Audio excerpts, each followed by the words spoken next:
I went shopping in a level 3 hazmat suit, not only to show you what it's like and to show you how people react when you go out like this so you could be prepared, but this video is also to show you how you can wear this kind of level 3 hazmat suit, as well as some tips and tricks. I'm also going to show you exactly how much everything I'm wearing cost, where I bought it, and some ways to test your outfit. Full disclaimer here, I'm just an ex-contractor who learned some of these tips and tricks getting lead-based paint and mold certified. I also use some of these tricks for asbestos remediation, so I am not a medical professional, and some of the information in this could be wrong, but I personally believe this is better than nothing.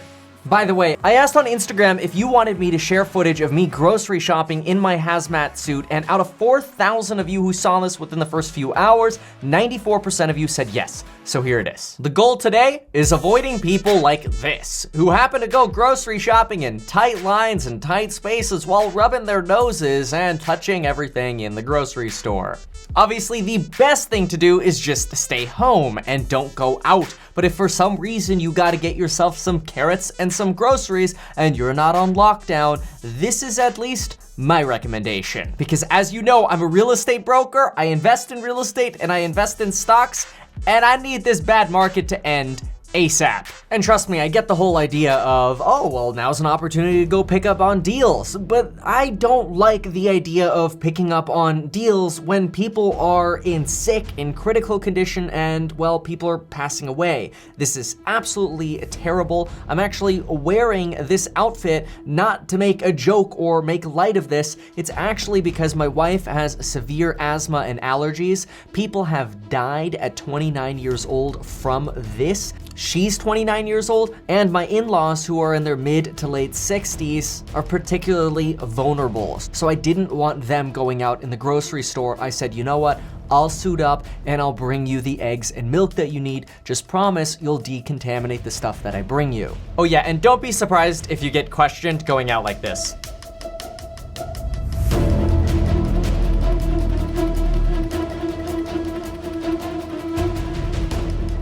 Now, something that really helped me not feel super embarrassed walking around like this is the fact that nobody really knows who I am. Like, unless somebody was up close and saw my eyes and somehow identified me through that, or they watched this video, they would have no idea that this was me. So that made this a whole lot less embarrassing.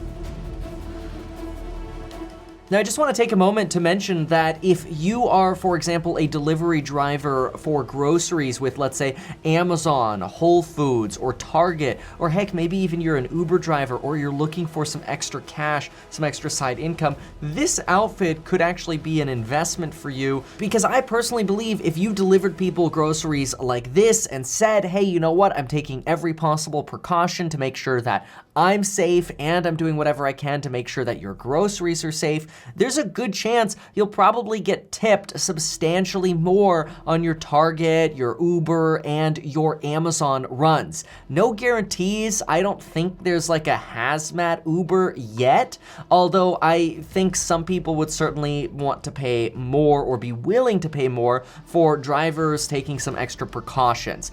I know I would.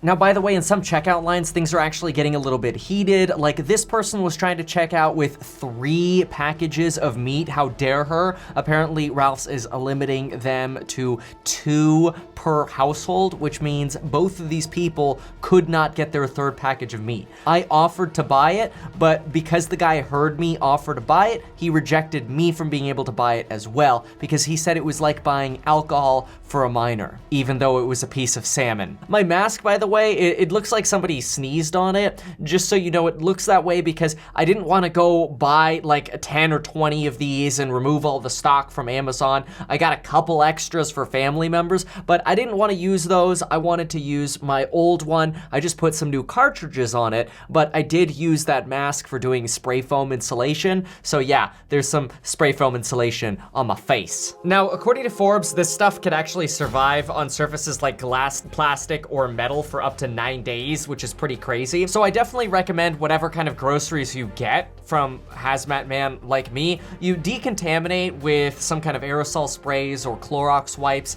And it's also a good idea to have a special place to put your actual outfit after you're done with it that's separate from the inside of your house. Now let's get into what I'm wearing and how much it cost. Step 1, make sure you wear comfortable clothing underneath that's going to be very easy to get off. Also, it's going to get hot in this, so I personally like to wear shorts and a really loose t-shirt. Now this white outfit I'm wearing is a one piece for $16.99. It's called a DuPont booty and hood Tyvek coverall suit in white. I have found that Amazon is tending to sell out of these. However, Lowe's tends to stock these in the paint aisle, which by the way, for all of you who are course members and you come to my live streams 5 times per week, I have a special relationship with Lowe's to get all of you 11.9 to 16.9% off in the course linked below. In some cases, the discounts go up to 25%. Again, my goal isn't to be perfect here. I'm not suggesting you are guaranteed good with this setup.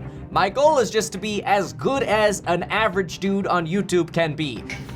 Breathable but impervious. This is my second layer. This one's a little bit more chemical resistant and it's raining, so I figured I would throw this one on as well. All of the links for all of these things, by the way, are available down below. Now this one's called Chem Splash with taped seams, and it's a protection suit for light duty chemicals, and it was $10 because it came in a 6-pack for $60. Just a heads up, when I took the duct tape off my wrists, it did tear, unfortunately.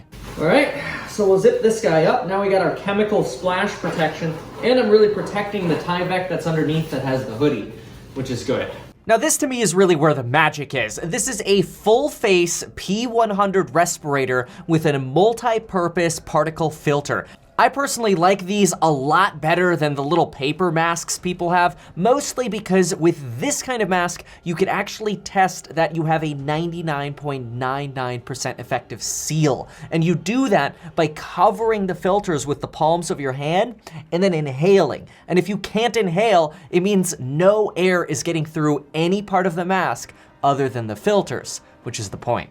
Really want to avoid anything airborne. The mask is probably the most important part of this entire setup, in my opinion. Now they don't sell this full face respirator that I'm wearing anymore, but they do still sell this 3M personal protective respirator, which is pretty much just as good. It usually comes in a 2-pack. I ended up getting two 2-packs for my family for a total of $366, which puts the value of each of these somewhere around $90. I also got some extra P100 particle filters as well. So here you can see me put on some basic blue nitrile gloves. These are kind of just the generic gloves that you can use for anything. But I don't love these as much because they don't really cover your wrist all the way. And even if you tape this part shut, usually as you're moving around, you kind of stretch your arm a little bit and then either your suit tears or the glove tears or the tape tears, which is really bad. So I got these gloves to go over these gloves, and then I could tape these down. You can see on the counter, I actually also have these really big, thick leather ones, but I realized that I could still use my phone with the green gloves. I could not with the black ones. And I thought 2 layers of gloves, honestly, is probably good enough. Now these powder-free nitrile gloves for a box of 100 were $15.99 on Amazon. I got a 12-pack of these large green gloves for $23.23. And then I got little plastic booties to go over my existing booties, and I mostly got these because these Tyvek suits are really good at tearing, especially if you walk on sidewalks and concrete. These were kind of slippery in the rain, but they actually had a surprisingly amount of traction for being plastic bags, basically. So I was okay with them. Never did I have a close call with slipping, but hey, don't sue me, bro, if you slip with these. It is plastic, and it was raining outside. These shoe booties were $24.16 for a pack of 100. All right, so I wrote my grocery list on the box, and I put my key and credit cards in here and my ID. But this right here is a shot of me after I got back, and I just want you to pay attention to the duct tape that's around my ankles and around my wrists to really seal up those areas. I realized at the end of the day I could have probably done a little bit better to seal up my neck area, but given that I had 2 Tyvek suits on, and really I ended up kind of bathing and showering and soaping up my face anyway, I wasn't so worried about it. I was mostly worried about catching something something while I was out. So I thought this was probably good enough. I liked it as sort of a dress rehearsal as well, and now I know some things to do better next time I go out as well. Like for me, when I took everything off, I think the most important thing is taking off the respirator and gloves last, even though it can be really tempting to take off the respirator first. One more heads up, my throat is a little bit sore after having worn this thing for about 3 to 4 hours, and it's not really sore, it's more like I just have a muscle ache in my throat, and I think that's because of the labored breathing that you kind of go through when you wear a mask like this for 4 to 5 hours. Or I got sick.